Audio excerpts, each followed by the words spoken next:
Surely, said Albert, as the door of a box on the first circle opened, that must be the Countess G.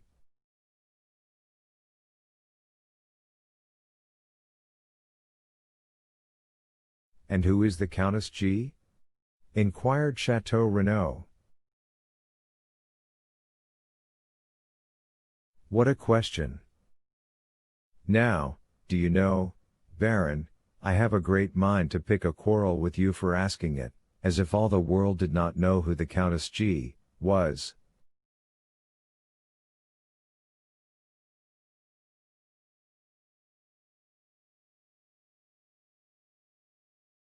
Ah, to be sure, replied Chateau Renaud, the lovely Venetian, is it not?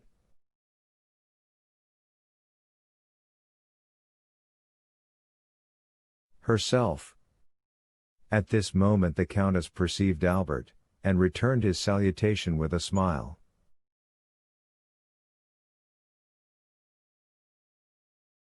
You know her, it seems? Said Chateau Renaud. Franz introduced me to her at Rome, replied Albert. Well, then, will you do as much for me in Paris as Franz did for you in Rome?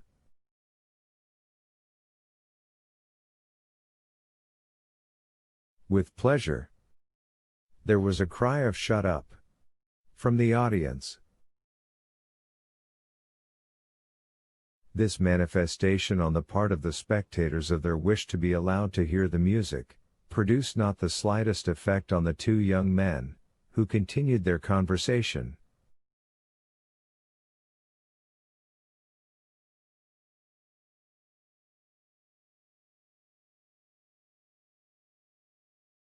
The Countess was present at the races in the Champ de Mars, said Chateau Renaud.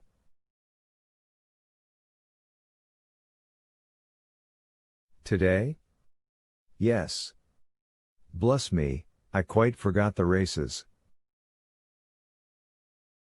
Did you bet? Oh, merely a paltry 50 louis. And who was the winner? Nautilus. I staked on him. But there were 3 races, were there not? Yes, there was the prize given by the Jockey Club, a gold cup, you know, and a very singular circumstance occurred about that race.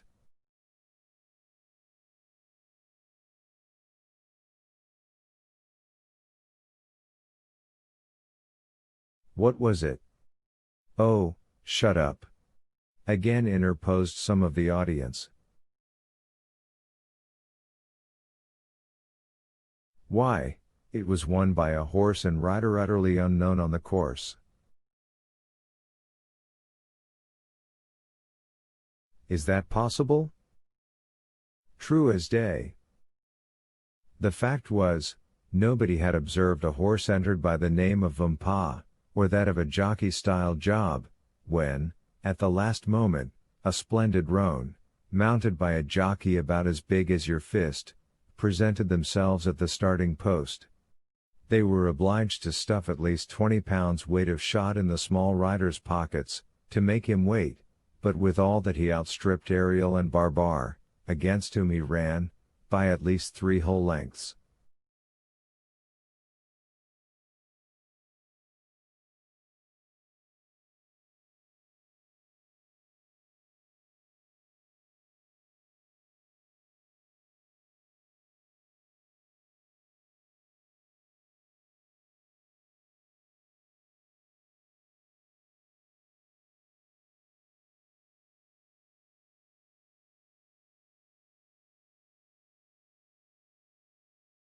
And was it not found out at last to whom the horse and jockey belonged?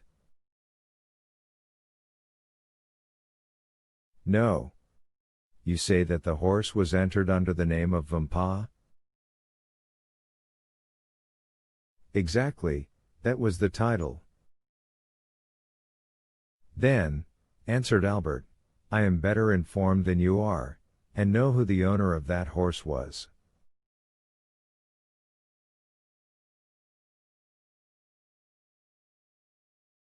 "Shut up, there!" cried the pit in chorus. And this time the tone and manner in which the command was given, betokened such growing hostility that the two young men perceived, for the first time, that the mandate was addressed to them.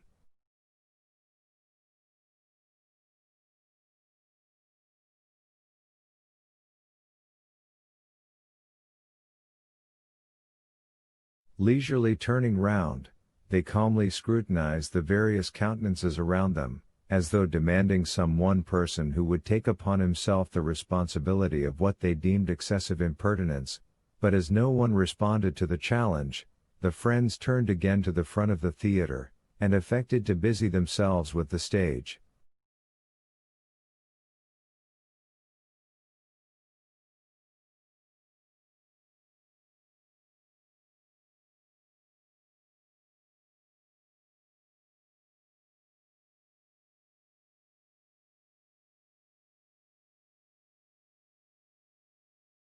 At this moment the door of the minister's box opened, and Madame Danglars, accompanied by her daughter, entered, escorted by Lucien Debray, who assiduously conducted them to their seats.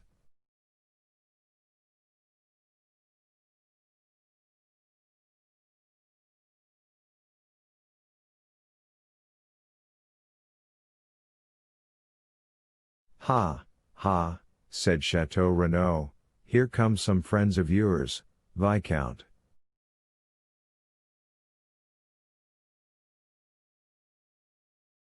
"What are you looking at there? Don't you see they are trying to catch your eye?" Albert turned round, just in time to receive a gracious wave of the fan from the Baroness. As for Mademoiselle Eugénie, she scarcely vouchsafed to waste the glances of her large black eyes even upon the business of the stage.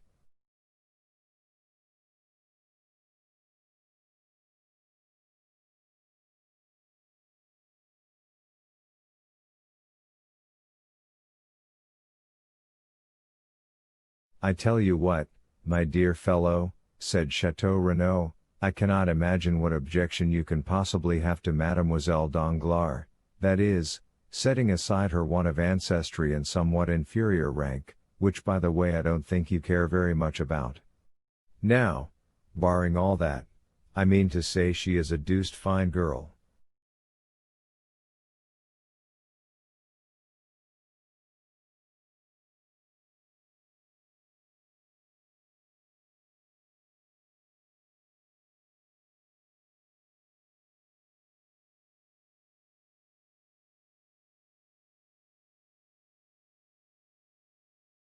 "Handsome, certainly," replied Albert, "but not to my taste, which I confess, inclines to something softer, gentler, and more feminine."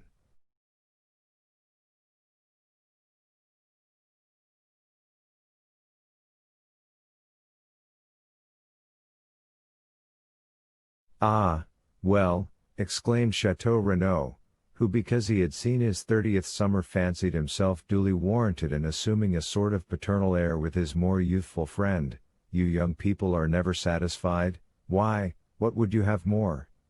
Your parents have chosen you a bride built on the model of Diana, the huntress, and yet you are not content."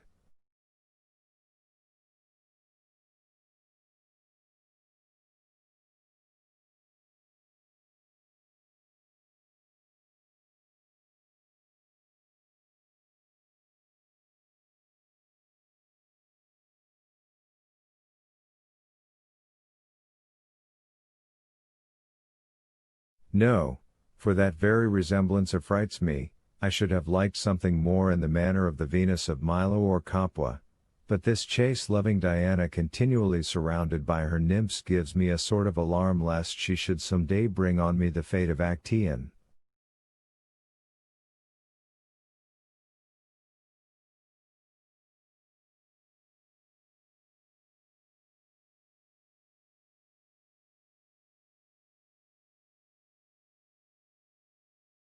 And, indeed, It required but one glance at Mademoiselle Danglars to comprehend the justness of Mercier's remark.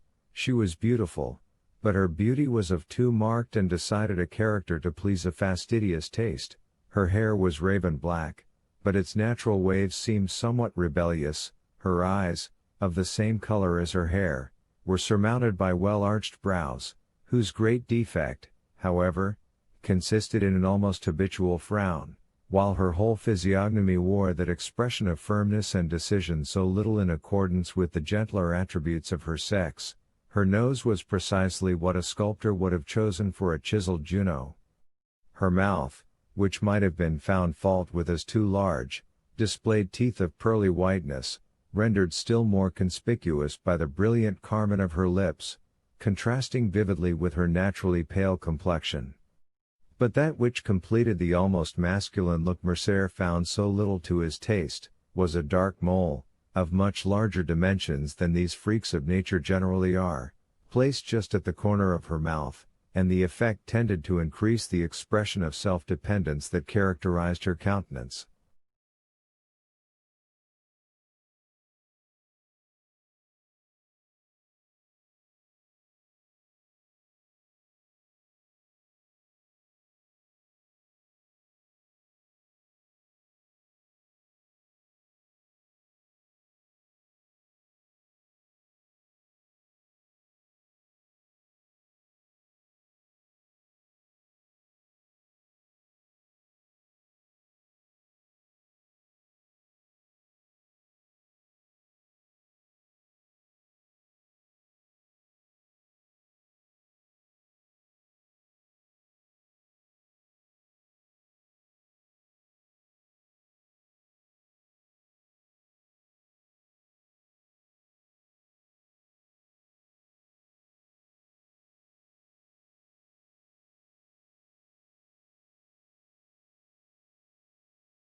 The rest of Mademoiselle Eugénie's person was in perfect keeping with the head just described. She, indeed, reminded one of Diana, as Chateau Renaud observed, but her bearing was more haughty and resolute.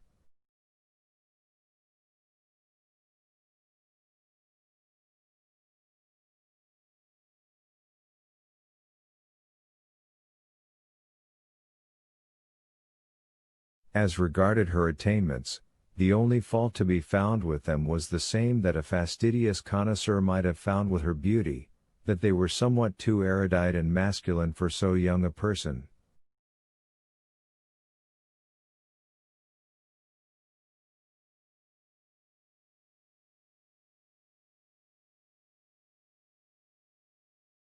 She was a perfect linguist, a first-rate artist, wrote poetry, and composed music. To the study of the latter she professed to be entirely devoted, following it with an indefatigable perseverance, assisted by a schoolfellow, a young woman without fortune whose talent promised to develop into remarkable powers as a singer.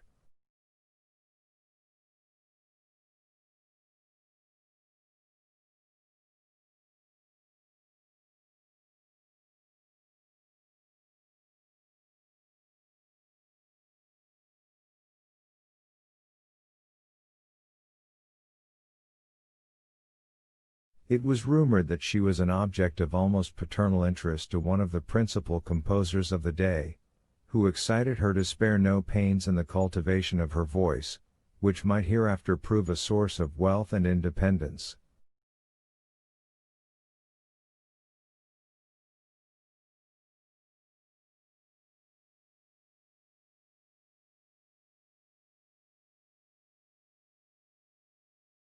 But this counsel effectually decided Mademoiselle Danglars never to commit herself by being seen in public with one destined for a theatrical life, and acting upon this principle, the banker's daughter, though perfectly willing to allow Mademoiselle Louise d'Armilly, that was the name of the young virtuoso, to practice with her through the day, took especial care not to be seen in her company.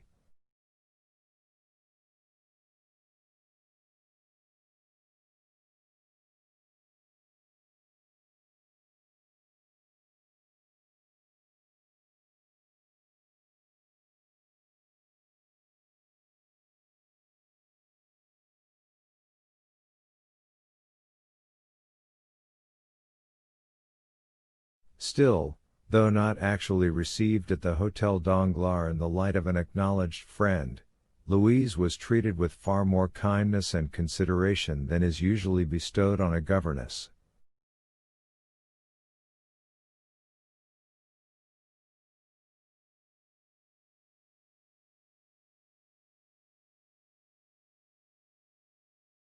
The curtain fell almost immediately after the entrance of Madame Danglars into her box. The band quitted the orchestra for the accustomed half-hour's interval allowed between the acts, and the audience were left at liberty to promenade the salon or lobbies, or to pay and receive visits in their respective boxes.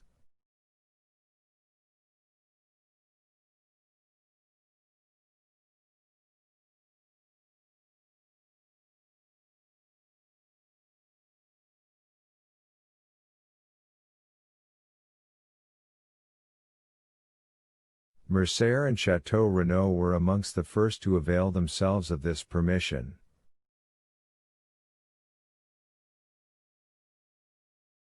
For an instant the idea struck Madame Danglars that this eagerness on the part of the young Viscount arose from his impatience to join her party, and she whispered her expectations to her daughter, that Albert was hurrying to pay his respects to them. Mademoiselle Eugénie, however, merely returned a dissenting movement of the head, while, with a cold smile, she directed the attention of her mother to an opposite box on the first circle, in which sat the Countess G., and where Mercier had just made his appearance.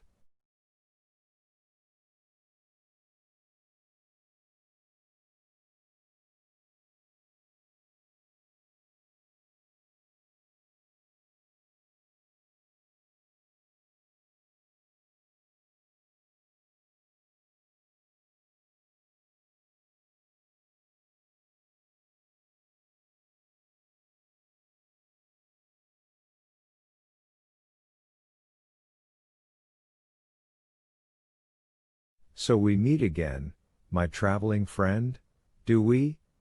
cried the Countess, extending her hand to him with all the warmth and cordiality of an old acquaintance. "It was really very good of you to recognize me so quickly, and still more so to bestow your first visit on me."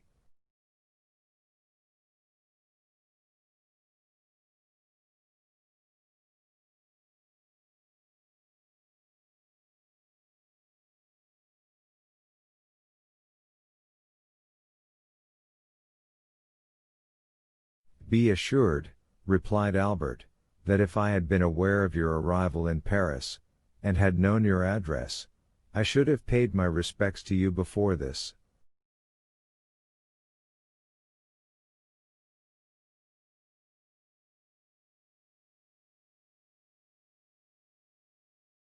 "Allow me to introduce my friend, Baron de Chateau Renaud, one of the few true gentlemen now to be found in France, and from whom I have just learned that you were a spectator of the races in the Champ de Mars, yesterday."